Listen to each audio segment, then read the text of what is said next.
Lango. I am actually bordering Bunyoro.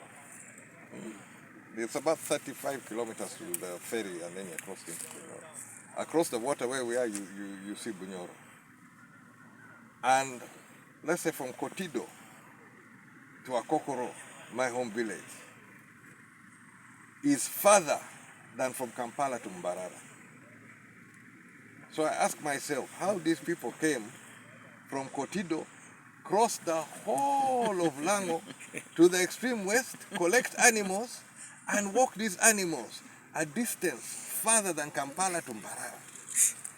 For me, there's some mathematics which does not quite add up. The distance, you measure the distance, do Google Maps, do Kotido to Akokoro, do Kampala to Mbarara. The distance between Kampala to Mbarara is shorter than Akokoro to Kotido. So there's a big question as to what happened. Secondly, knowing the terrain, the climate, and everything that took place, all the animals of Lango, Teso, and Acholi could not fit in Karamoja, and they'll still be pasture. Often, over a period of time, you do get a lot of these pressures as during the dry season, people are looking for pasture, looking for water, and then you get clashes. But now you imagine all the animals of Lango, all the animals of Acholi, all the animals of Teso. Do you think they can actually be in Karamoja? No. It is not sustainable, but that is now a different issue which we have to deal with going forward. My big issue here is that cattle formed like the underpinning banking system of the societies. All these communities, cattle was the mainstay, the banking system. Now what we lost was not just animals, we lost the whole banking system. And with that one, it has affected the culture, it has affected many things. And that's why I raised the issue. If it came to education, if you had animals, you could educate.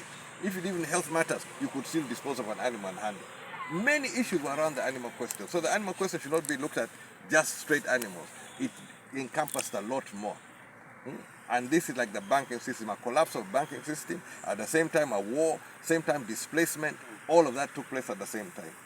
That is the scope which you need to look at, what has happened in the north and eastern Uganda, and that is now where you need solutions to deal with that problem.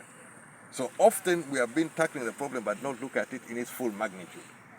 What we've looked at here is just an example of it. Now, even if you had animals today, how are you going to treat those animals?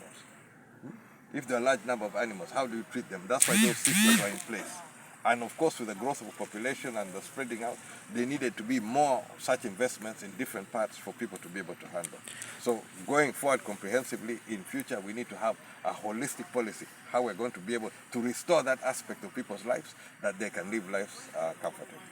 Mr. President, we have learned that some of these dips are already now in private lands. Now, how are you going to deal with that when you get to power?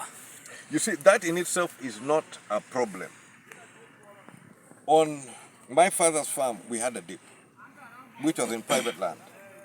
But what we did, because there were areas, especially watering the animals, we would go to the lake to water the animals. They would mix with other animals. So what we put in place is that all the animals in the